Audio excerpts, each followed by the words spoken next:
it's time to wake up and smell the coffee. Good morning and welcome. It's the first day of March. It's a wholesome Wednesday and you're joined in studio by your two favorite hosts, Diana Master and Aina Raisa Kweyo. So, what more could you ask for? Question. It doesn't get any better than this. No, it doesn't. I mean, you've had your coffee or your tea, but preferably coffee. You know, you've been blessed with another day to wake up. You've been blessed with watching your favorite show on your favorite channel with your favorite host. Like, man, come on. Come on. It doesn't get any better than this. So how are you doing today? I am feeling, fantastic. I always say that with a new month comes new opportunities, come new blessing. So it's out with the old, in with the new. Yeah, so I absolutely love that. And I want to encourage you, since it's the first day of the month, write down all your goals.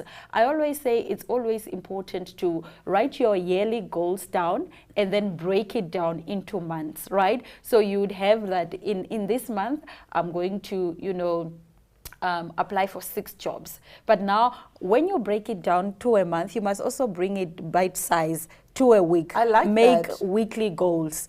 Yeah. I like that because the thing is, we always overwhelm ourselves at the beginning of the year. We have all of these unrealistic, okay, maybe they're realistic, but we have all of these goals. But then you look at them and then you get overwhelmed. But then now if you break it down into months and then weeks, it's easier for you to know, and it's easier for you to stay on track with those goals. Because for example, at the beginning of the year, I could have 12 goals and you set. also forget, right? At the beginning of the year, let's say it's the 1st of January, and you now have a list of 30 things that you want to accomplish in the year 2023. You are most likely going to forget 1 or 6 of them if you don't keep track monthly or weekly. Exactly. That's why I recommend today you write down, you go back to your yearly goals, you take 3 and then you focus on those 3, or you can even take 4. Focus on those 4 and then you divide them into 1 goal per week. Yes. Yeah, that's an easier way to go about your goals. Because also if you don't do that, guys, also the time is running. Yeah. We're living as soon as possible because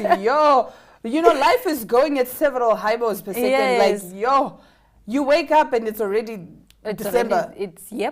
You wake up, it's already 5. It's already 5. And you're like, what did and I always do today? Say, have you didn't do anything. Have you noticed that after like 12 o'clock, the day just flies by? Yeah. I've always realized this, like after 12, I blink and it's already 4 p.m. And it's like, where did the time go? Because I think actually they did release studies that said that we are actually, the globe is spinning faster now. Not faster, so much so that we can feel it, but it's spinning faster. I think it's like 12 milliseconds faster. I don't know, but we're spinning faster. That's why I'm saying, guys, life is going at several hypos per second. Yeah, I think it's also important to, cultivate discipline within yourself. Don't just write down your goals.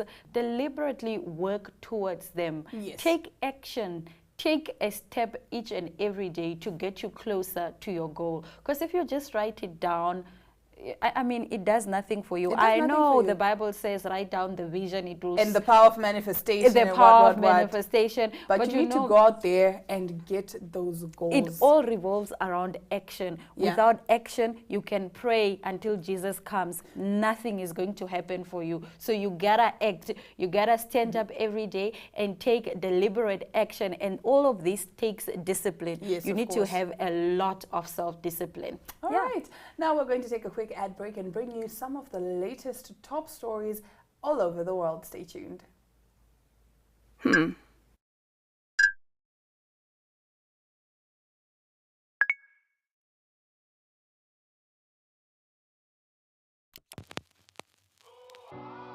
E-Ticket, your online ticket solution for events and event marketing, bringing you ease of mind and making sure that your event gets out there.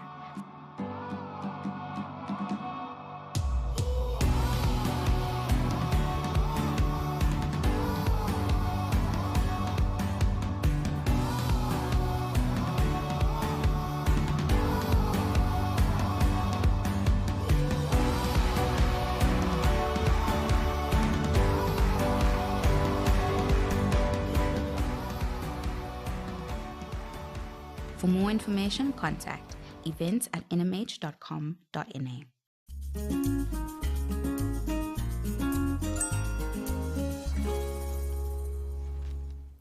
Okay, so now let's get into some of the top stories. Controversial YouTuber Slick Talk takes on late rapper AKA and Nadia Nakai in his latest vlog. Known for his rants, his latest video labels the hip-hop star's posthumously released album as an absolute piece of bleep, and also claims that Nadia Nakai is a glorified rebound. He then goes on to attack Nakai's verse on the company's song. He also said, by the way, I don't know why people are acting like Nadia Nakai is a widow. She's a glorified rebound. She was not married to this man or have kids with this man. Let's be honest, the way Nadia and AKA dated was a mess. AKA dated Nadia 3 months after his wife passed away. He paid lobola for his wife, and 3 months later he dated Nadia all over Instagram and Twitter. The tea. I think we need to let this man rest in peace. Leave him alone. Take him out of your chats. The man is dead. He's not here to defend himself. So really, why are we bashing someone who can't stand up for themselves? But you know, if you don't like the album, I think just keep it to yourself. Don't go on social media and be like, oh no, this is a piece of whatever. No, the thing is, right, I feel like, and I actually said this to you, I was like, but let's be honest, now that AKA has died, if he releases a terrible album, this was before the album was released, I even said to you, if he was to release a terrible album, are people going to be honest that it's terrible, or are people going to be like, oh my goodness, it's so amazing, it's a piece of art, just because he's dead? Because if he was alive, I see people going crazy about the album on social media. I haven't listened to the album, but I listened to the one, like the song with Nadia Nakai.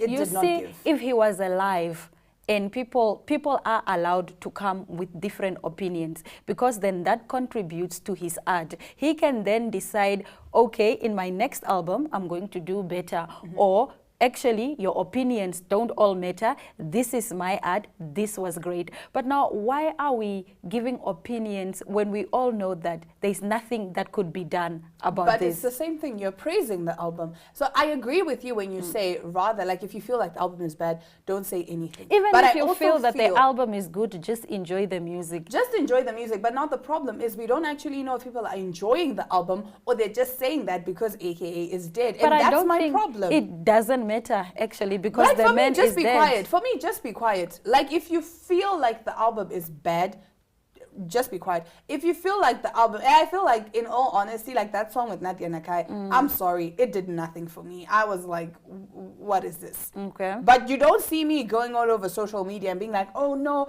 that was a terrible song. I was like, you know what, I'm just going to keep this to myself. I'm going to respect the dead. You know, as a black young woman, I've been taught never speak ill of the dead. Yeah. So I'm not going to sit here or on social media and or anywhere and blast a dead man. That's just what it is. Now we move over to our next story. Nam Water. There's a crisis in Nam Water where the water is brownish. Now the residents are complaining because, as you can see that image, so Nam Water's Chief Executive Officer Nehemiah Abraham says that the water in Marienthal is now safe for consumption after residents complain about the brownish color of the water. According to Nam Water, the change of color in water was caused by magnesium and iron. Nehemiah said that the matter has been resolved and the entity is testing the daily water. Now, according to Nehemiah, the situation has been addressed at the treatment plant, but the water was already in the system, and it usually takes time for the water to be flushed out completely. Nehemiah added that although the water has been resolved, some parts of the town might still experience the brownish color due to the remaining water in the pipeline. Imagine opening your tap and this is what you're seeing. And my chat is that, you know, sometimes when the water was being purified or cleaned or whatever, there usually comes some light brownish water, right? Yeah. So for those who might not know, they would have drank that water. Yeah. For me, I'm always terrified because there was this story of this lady that was killed and she was dumped in like a tanker or something, like on top of a hotel. So when they opened the water, they realized the water had like a weird smell and whatever. Just for them to find out that there was a corpse where the water was coming from. So I'm very skeptical about drinking tap water. Yeah. But anyway, but on a positive side, the matter has been resolved. Exactly. Yeah. So I think that's positive. You know, residents can look forward to having clean water. Now, Nokia launches smartphone you can fix yourself. Nokia has unveiled an entry-level smartphone designed to be easily repairable by users in an effort to create longer-lasting devices and reduce e-waste. The Nokia G22 empowers owners with the ability to replace a broken display, charging port, or battery. And it brings an array of longevity promises to the many, not the few, the company said in a press release for its new phone. However, despite all the good news on self-repair, the Nokia G22 has one glaring problem, and that is software updates. Nokia only delivers 2 Android updates and 3 years of security updates to its G series smartphones. So that means if you buy the Nokia G22 in 2023, you can only reliably use it until 2026. Nokia said. Nokia said, do it yourself, baby. DIY. DIY. I feel someone said on social media, this is just an excuse for them to make a cheap phone. Man, I don't think, okay, would we have a tutorial like on how to fix our own phones? They said that the phone actually comes with like the different tools that you need to open it up. It comes with, they said there's going to be videos, I think on the Nokia website of how to do like the certain things that you need to do.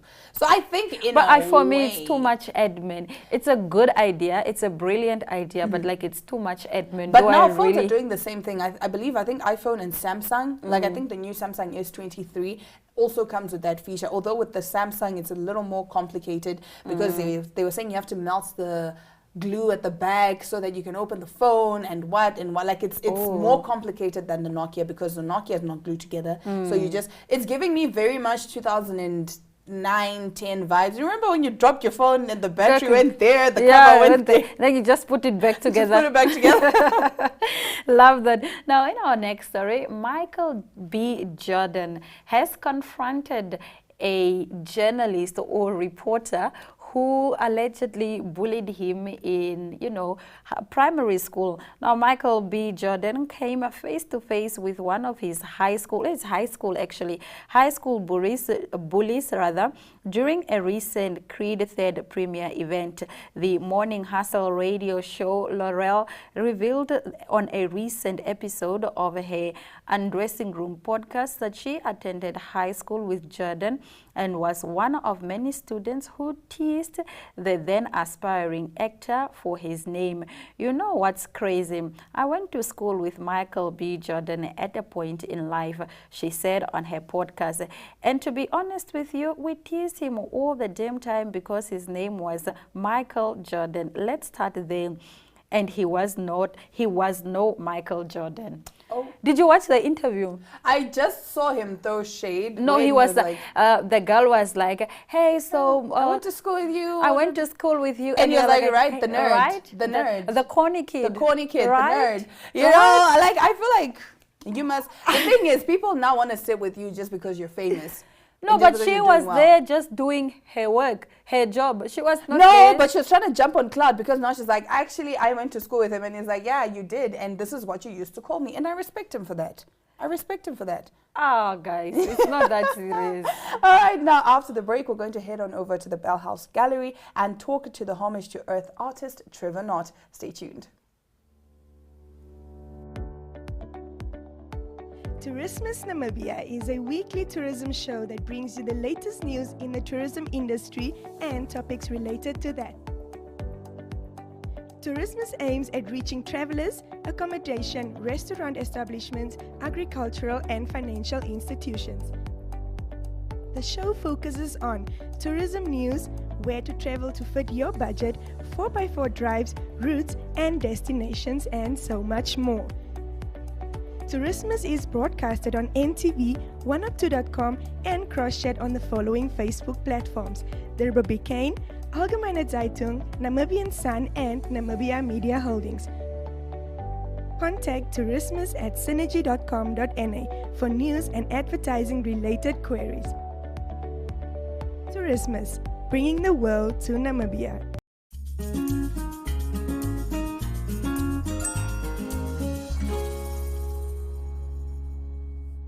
Today we are at the Bell House Gallery and Trevor Knott just launched his exhibition Homage to Earth on Thursday evening. We are speaking to co-owner Andrea. Can you tell us a little bit more about this gallery? Well, the Bell House Gallery is more or less a place for creatives to show their works. So be it sculptures or fine arts or even book launches, it's a place where we want to enhance the creativity of the people that live here. So that's why we enjoy showing all things creative, and we started last year in March, and it's been very, very great with regards to people visiting and coming here, and it's also an upliftment for the area here, the Groenekrans area. This is your first exhibition. How are you feeling? I'm feeling great. It was a fantastic experience, you know, never done one before. It was a nice focus, where you focus on something, doing a bit something creative, and there's an end point. It's not just building a whole bunch of stuff and keeping it in your room or in your workshop and then having to build a house to put it in. This is much easier. Tell us, you worked with wood and metal a lot. How did you decide to use these materials? No, it's not just wood and metal, it's whatever there is. It could be recycled plastic melted down, it could be anything from polystyrene to anything. This exhibition just happened to be a homage to Earth, where the plastics and polystyrenes don't really come into things. So no, my favorite choice would be wood and metal and stone and metal. There's just a nice connection there. It's got a bond, which I like. Tell us about your process from beginning to end. You have a variety of pieces here and nothing looks the same. Everything is very unique in its own right. I think it's got to do with the space. So you would need to fill a space. So the space is always in your head as to what it is. Not so much whether it's a client or anything like that, but the space. And then what have you got around you to use? And it's great to use whatever's at your feet or within 100 meters or a kilometer from where you are. So you go and look for that, because somehow there's a connection between what you collect and do. So first of all, it's the space, and then creating something that fills the space in a negative way. So you get a sculpture, a whatever there, and then the negative space with the corners of rooms and all that blend in together. So that's the process, to fill a space, and sometimes it's to say something. You know, I want to say something, and I want to make a sculpture to say something. It doesn't always work, but that would be the other process, where you start and you say, okay, this is a sculpture on bureaucracy. Everything goes fine and smooth, and then suddenly there's this disaster that happens that crumbles the whole thing. And you build with that in the back of your mind the whole time. So that's the process, either filling a space or saying something. How did you become an artist? No, I don't know. I can't answer that. You just do. You just make stuff, you know. And if at the end of the day there's somebody who you create a sort of a reaction, and if you create a reaction, you're doing something good. You're doing something that's probably worthwhile. And I think that's how it started, where people would say, wow, that's nicer. How much is that, you know? And you say, well, no, none of it's for sale, because I'm not an artist. I don't professionally make a living from art. I just do it. So to answer your question, how do you become an artist? I haven't the faintest idea. I think it's a lot of sweat and a lot of just persistence. And then the lucky break, where you get a gallery like this, for example, and that's what would be important. All right. This piece I've titled A Circle of Life, because it's clearly, you know, a circle, And your life is made up of events. And every single event is different.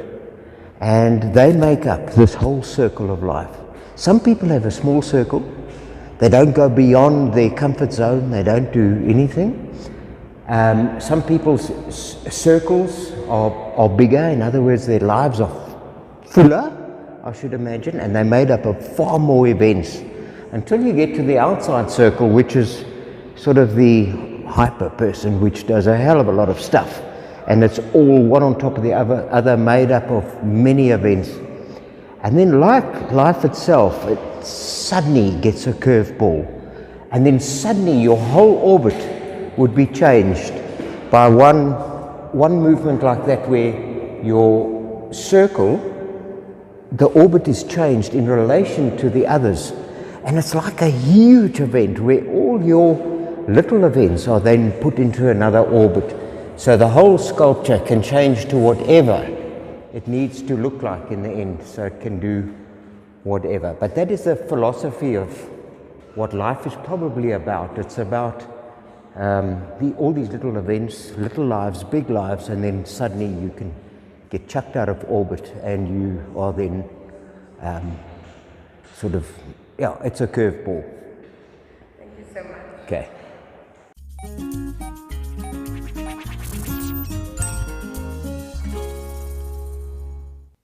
Representative of various civil rights groups and the Namibia Equal Rights Movement have made a stand for equal rights for the LGBTQ+ community. In a press conference yesterday, Omar van Reenen, head of the movement, said human rights are not up for a referendum. These ideals are put down in our constitution. Let's have a look. Where few political elites continue to manipulate the narrative around homosexuality in Namibia, we must never forget that the highest expression of Namibian values is in the Constitution. Our Constitution is founded on the undeniable recognition of human dignity. So to rely on, as the Attorney General has stated, on popular expressions of distaste, dislike, or hatred for sexual minorities is to misunderstand the essence of our Constitution. Following in the footsteps of a dark past, the Attorney General is looking to use the law to enforce systemic discrimination against sexual minorities who are protected by the Constitution. So to all the LGBTQ persons out there and our allies, this is a once-in-a-generation chance to stand on the right side of history. Our liberators did not fight for freedom for us not to continue to uphold the promise of equality our Constitution was founded for. Democracy is a work in process, and democracy delivers. And it's going to be queer persons that are going to test how strong that promise of equality and non-discrimination is. So please show up at 9 o'clock on March 3rd, Friday, and Monday, March 6th at the Supreme Court, and join us to stand on the right side of history. Thank you.